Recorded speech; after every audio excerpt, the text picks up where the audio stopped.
Expulso do céu. Evangelho de Lucas, comentário de Mário Persona.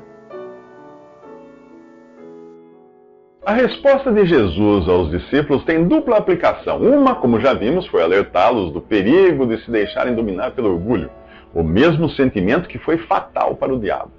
Em Ezequiel 28, há um texto que mescla informações sobre o rei de Tiro e a origem de Satanás. Esse é um estilo literário encontrado algumas vezes na Bíblia, como, por exemplo, quando Jesus repreende Pedro, dizendo: "Para trás de mim, Satanás, você não pensa nas coisas de Deus, mas nas dos homens." Isso está em Marcos 8:33. Obviamente, Pedro não era Satanás, mas os seus pensamentos estavam sendo forjados pelo diabo, daí a forma de mesclar as duas coisas ali. Do versículo 12, portanto, de Ezequiel 28, até a metade do 17, você descobre o que levou Satanás a pecar.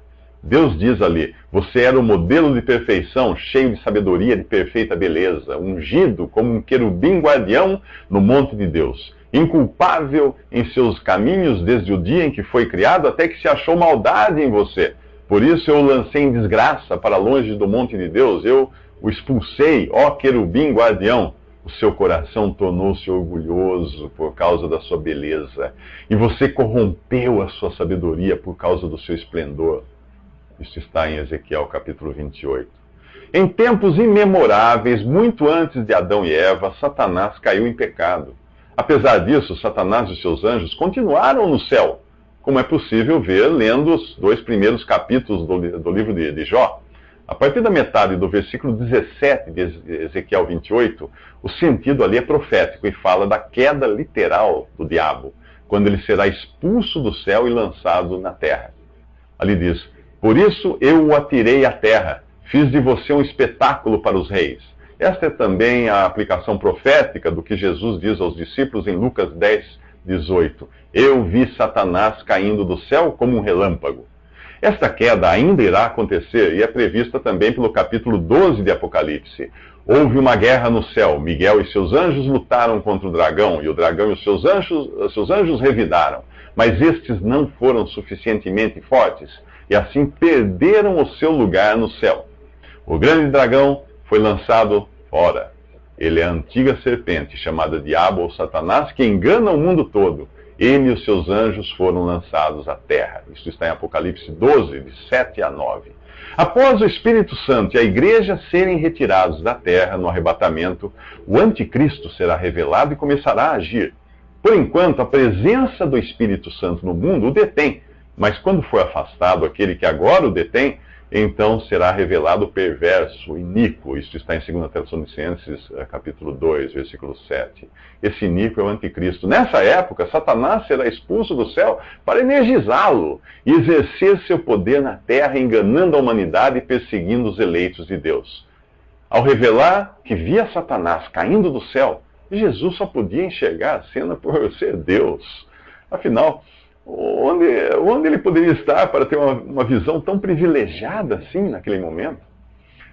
Nos próximos 3 minutos, Jesus mostra a vantagem da falta de inteligência. Após ter revelado a completa expulsão de Satanás do céu, o que ainda está para acontecer, Jesus exulta no Espírito Santo por algo que dificilmente alguém exultaria: a vantagem da falta de inteligência. Ele diz: "Eu te louvo, Pai, Senhor do céu e da terra, porque escondeste estas coisas dos sábios e cultos e as revelaste aos pequeninos. Sim, Pai, pois foi assim do teu agrado." As pessoas gostam de colocar Jesus no pódio, lado a lado com grandes filósofos e cientistas, porém a filosofia se ocupa da sabedoria humana e a ciência do conhecimento humano, coisas que não são eternas, portanto seu valor é relativo. Para entender isto, é preciso levar em consideração as dispensações ou maneiras como Deus trata a humanidade. Em um determinado momento da história, Deus tomou de uma amostra para testar a raça humana. Quando você quer verificar se a água de uma represa é boa, você não testa toda a represa, mas apenas uma amostra. Foi o que Deus fez e esta amostra é o povo de Israel. Durante o período do judaísmo, o homem ainda estava sendo testado em seu estado natural para viver na terra para sempre. Para isso, além da direção divina, ele precisaria também de inteligência e conhecimento, e essa é uma das razões dos judeus darem tanto valor às conquistas intelectuais. Até hoje, 25% dos ganhadores do Prêmio Nobel foram judeus. Se considerar que em um planeta de 7 bilhões de habitantes existem menos de 20 milhões de judeus, você irá concordar que este é o povo mais inteligente do planeta. Os cientistas relutam reconhecer isto por medo de serem taxados de racistas, mas o fato de certas doenças neurológicas afetarem principalmente judeus demonstra que eles possuem um cérebro diferenciado. Se você for palestino, deve estar me odiando por eu dizer isto, mas espere até eu concluir. Se por um lado os judeus são os seres humanos com maior capacidade intelectual do mundo, por outro, esta amostragem que Deus tomou para testar a raça humana é também uma prova de que não é pela inteligência e pelo conhecimento intelectual que se chega a Deus. Os judeus não apenas rejeitaram o seu Messias e Rei, como também o pregaram numa cruz e até hoje persistem em odiá-lo. Eu pergunto, isso é inteligência? Sim, isto é inteligência, inteligência humana. E é por esta razão que Jesus exclama exultante: Eu te louvo, Pai, Senhor do céu e da terra, porque escondeste estas coisas dos sábios e cultos e as revelaste aos pequeninos. Nos próximos 3 minutos, saiba o porquê de uma inteligência humana não ser uma vantagem na nova criação. Ao escrever aos cristãos da Galácia, que insistiam em guardar a lei de Moisés para serem salvos, Paulo diz a eles: de nada vale ser circuncidado ou não. O que importa é ser uma nova criação. Isso está em Gálatas 6:15. Em sua carta aos Coríntios, ele acrescenta: portanto, se alguém está em Cristo, é nova criação. As coisas antigas já passaram, eis que surgiram coisas novas. Percebe que isso implica numa mudança no modo de Deus tratar com o homem antes e depois de Cristo? Na cruz, Deus pôs um ponto final no homem, em seu estado natural e na velha criação. Em Jesus ressuscitado, nós temos o primeiro exemplar de uma nova criação. O homem da primeira criação possuía um cérebro de matéria vinda da terra, e limitado a entender as coisas em um espaço-tempo tridimensional, as coisas da terra. O homem da nova criação terá o seu cérebro transformado para compreender as coisas nos novos céus e na nova terra, a eternidade, quando o tempo deixar de existir. Quando você recebe a nova vida que está em Jesus e crê nele como seu Salvador, o seu cérebro físico ainda permanece o mesmo, bem como o seu corpo material. Mas você já recebe a nova natureza que pertence à nova criação. E o Espírito Santo vem também habitar em você. O seu corpo ainda aguarda a ressurreição para ser transformado à semelhança do corpo glorioso de Jesus. Mas a sua mente já está capacitada a entender as coisas celestiais, ainda que como em espelho. É como se você vivesse no velho hardware rodando um software de última geração. O apóstolo Paulo explica dessa forma: agora, pois, vemos apenas um reflexo obscuro, como em espelho, mas então veremos face a face. Agora conheço em parte, então conhecerei plenamente. Isso está em 1 Coríntios 13:12.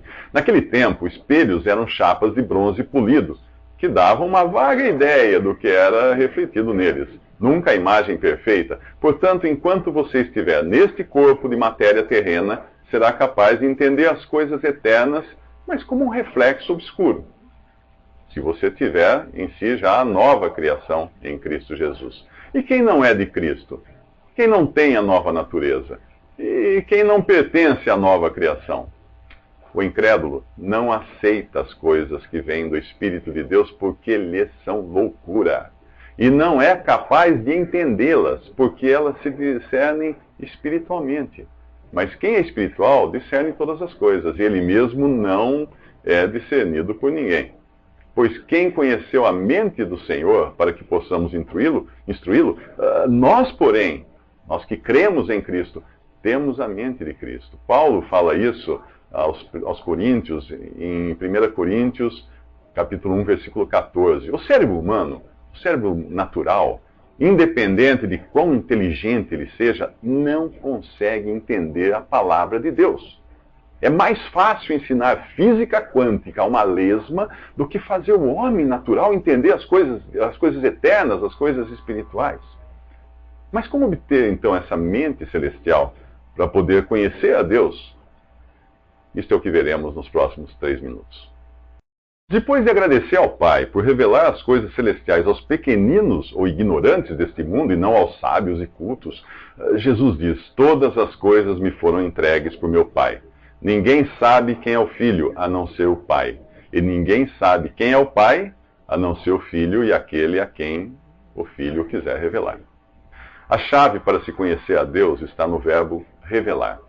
É impossível ao homem compreender as coisas eternas pela razão, pois a nossa mente natural foi criada para viver no espaço-tempo material. Deus se faz conhecer apenas por revelação. E como se obtém tal revelação? Pela fé, crendo que Deus enviou seu Filho ao mundo para morrer numa cruz e receber ali o juízo pelo pecado. Quando você tira uma foto com uma câmera de filme, você sabe que a foto está ali, mas não consegue vê-la até que ela seja revelada. Ao crer em Jesus, você sabe que Ele morreu por você e seus pecados foram pagos na cruz, ainda que nada disso lhe seja visível. Mas Deus revela esse filme em seu coração. E você pode dizer sem hesitar: Jesus morreu por mim. Ele levou sobre si os meus pecados na cruz. Eu agora conheço o Pai.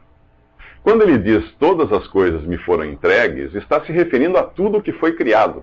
Jesus é Deus e Criador de todas as coisas. E o Evangelho de João diz que todas as coisas foram feitas por Ele, e sem Ele, nada do que foi feito se fez. João capítulo 1, versículo 3. Aqueles que negam a sua divindade e acham que Jesus foi criado, não saberão explicar como o Criador poderia ter criado a si mesmo. Mas aqui ele fala no sentido da autoridade que lhe foi conferida pelo Pai, em sua condição de homem e herdeiro universal. Hebreus 2 fala destes dois aspectos. Fala que Jesus é aquele para quem são todas as coisas e também Jesus é aquele mediante quem tudo existe. Repare que Jesus diz que ninguém conhece o Filho, mas que o Pai pode ser conhecido daqueles a quem o Filho quiser revelar. O conhecimento do Pai não é no sentido de dissecar a divindade. Eu conheci meu pai humano durante todo o tempo de sua vida e nunca vi as suas entranhas. É o mesmo que Jesus promete àqueles a quem revela o Pai, um relacionamento de pai e filho. Muito bem, agora você sabe que pode conhecer o Pai pela fé e através da revelação de Jesus. Mas por que o Pai não pode fazer o mesmo, isto é, revelar o Filho para que nós o conheçamos como tal? Porque a humanidade do Filho será sempre um mistério e a encarnação jamais será compreendida pela mente humana, nem aqui, nem na eternidade. Olhe para a imensidão do universo. Você consegue entender como tudo foi criado pelo mesmo ser que viveu aqui 30 e poucos anos em um frágil corpo humano? Eu também não. É por isso que eu simplesmente creio. E a fé é a certeza daquilo que esperamos e a prova das coisas que não vemos. Isso está em Hebreus 11, 1.